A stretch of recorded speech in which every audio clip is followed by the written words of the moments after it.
আসসালামু আলাইকুম। দূরের কাছে যে যেখানে বসে এই মুহূর্তে ভিডিওটা দেখছেন তাদের সবাইকে মাহফুজা কিচেন ভিডিওতে ওয়েলকাম। আলু দিয়ে ব্রয়লার মুরগি রান্না করব, একটু মাখো মাখো করবো আর কি। যারা আলু পছন্দ করেন না তারা আলু দিবেন না। অসম্ভব ভালো হয়, একদম সিম্পল। আমি তো এভাবে ট্রাই করি, দেখতেই পাচ্ছেন কতটা লোভনীয় হয়েছে। সত্যি বলছি, খুব ভালো হয় এভাবে চিকেনটা রান্না করলে। যারা ব্রয়লার মুরগিটা খেতে চান না বা একটু গন্ধ, মানে ব্রয়লার মুরগি যে একটা ফ্লেভার থাকে, সেটাও এইভাবে রান্না করলে থাকবে না। তো চলুন কথা না বাড়িয়ে আমরা মূল রান্নায় চলে যাই।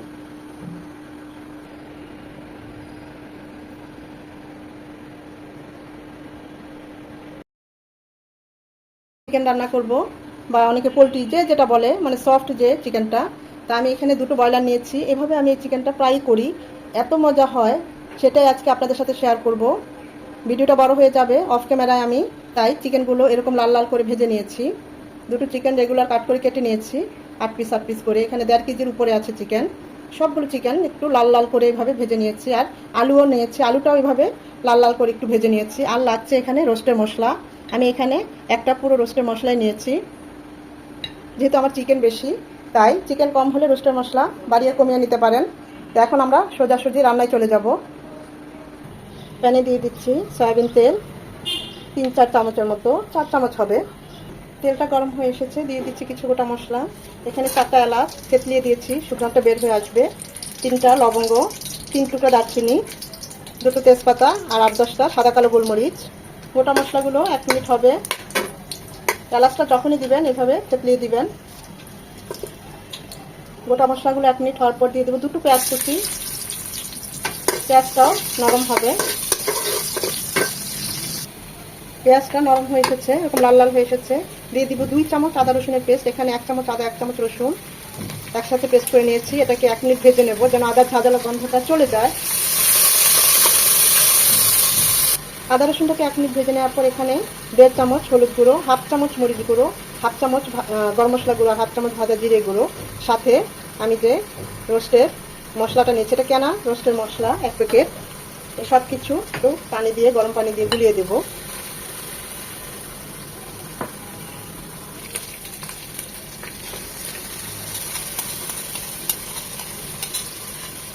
মশলাগুলো আরও ভালোভাবে কষানোর জন্য আরও 2 চামচ ওই প্লেটটা দিয়ে পানি দিয়ে দিলাম। মশলাগুলো খুব ভালোভাবে কষিয়ে নিতে হবে একটু সময় নিয়ে, কারণ মশলা কষানো ভালো হলে ওই রান্নাটার টেস্টও খুব ভালো হয়। মনে হবে মশলাটা কষানো হয়ে গিয়েছে, কিন্তু না, ধৈর্য নিয়ে আরেকটু সময় করে মশলাটা কষাতে হবে, আরও 2 থেকে 3 মিনিট। আরও 2-3 মিনিট মশলাটা কষিয়ে নেওয়ার পর এখন দিয়ে দিব আমরা যে চিকেনগুলো ভেজে নিয়েছি সেগুলো, সাথে একই সাথে আলুগুলো দিয়ে দেবো। চিকেন আলু এগুলো যখন ভেজেছি তখন কিন্তু আমি কোনো মশলা বা লবণ হলুদ কিছুই দেই নাই, শুধু এমনি তেলে একটু ভেজে নিয়েছি। খুব ভালোভাবে মশলার সাথে কষিয়ে নেব।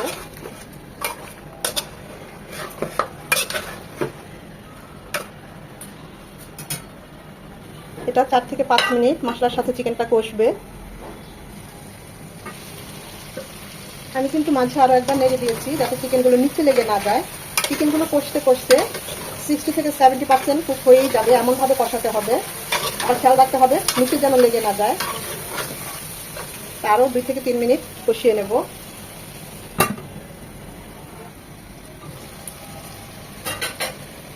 দুই 3 মিনিট কষিয়ে নেওয়ার পর যখন চিকেন থেকে এরকম তেল ছেড়ে দিবে, ঠিক ওই পর্যায়ে আমরা অ্যাড করব ফুটানো পানি। গ্রেভিটা যে যেমন রাখতে চান ওই অনুযায়ী পানি দিবেন।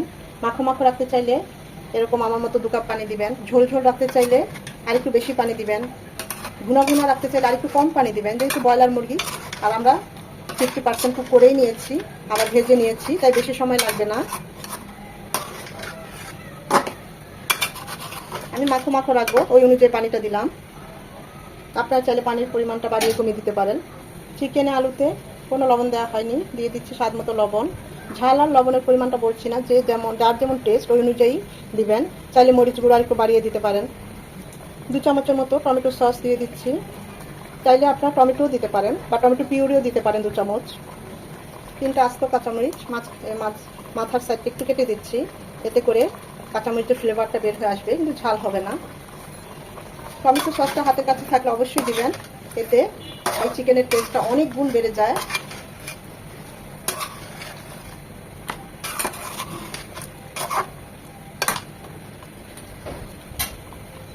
এটা এখন কুক হবে মিনিমাম 8 থেকে 10 মিনিট। মাঝে আমি আরও কয়েকবার নেড়ে দিয়েছি, টেস্ট করেছি, সব ঠিক আছে। আমাদের চিকেন আলু সব সেদ্ধ হয়ে গিয়েছে। আলু কিন্তু ঝোল টানে। আমি আর 2-1 মিনিট একটু দমে রাখবো, তারপর চুলাটা অফ করে দেবো। এর চেয়ে বেশি টানাবো না, কারণ এটা ঠান্ডা হলে আর একটু মাখো মাখো হয়ে যাবে।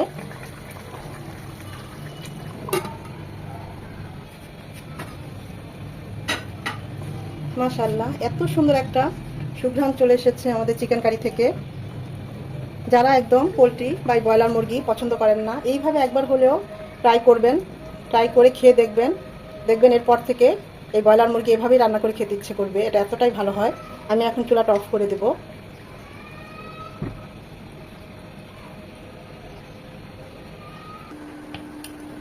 গরম গরম ভাত দিয়ে, পরোটা, নান, রুটি সব কিছু দিয়েই এই চিকেনটা খুব ভালো যায়, অসম্ভব ভালো হয়। আমি তো প্রায় এভাবে এই চিকেনটা করি। আশা করি আপনাদের কাছেও ভালো লাগবে। একদম জুসি এবং ইয়াম্মি, দেখতেই পাচ্ছেন চিকেনগুলো। আর সুঘ্রাণের কথা কি বলবো, সেটা আমি পাচ্ছি।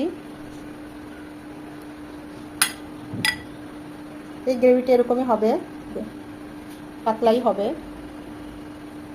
আমরা তো অনেকভাবেই চিকেন খেয়ে থাকি, এভাবে একবার হলেও ট্রাই করবেন। মোবাইলটা হুটহাট করে বন্ধ হয়ে যায়, তাই কথায় অনেক সময় অসামঞ্জস্য থাকে, বা ভিডিও করতে দেখবেন একটু অসামঞ্জস্য, ক্ষমা সুন্দর চোখে দেখবেন। তো যাই হোক, অসম্ভব মজা হয়। এইভাবে একবার চিকেন রান্না করলে স্বাদ ভোলার মতো না, সত্যি বলছি। একবার হলেও ট্রাই করবেন। আমি তো এভাবে প্রায়ই করি। আশা করি আপনাদেরও ভালো লেগেছে। আর যদি ভালো লেগে থাকে ভিডিওটা, অবশ্যই একটা লাইক দিবেন, কারণ এই লাইকটা পরবর্তী ভিডিও করতে আমাকে উৎসাহিত করে, সাহায্য করে।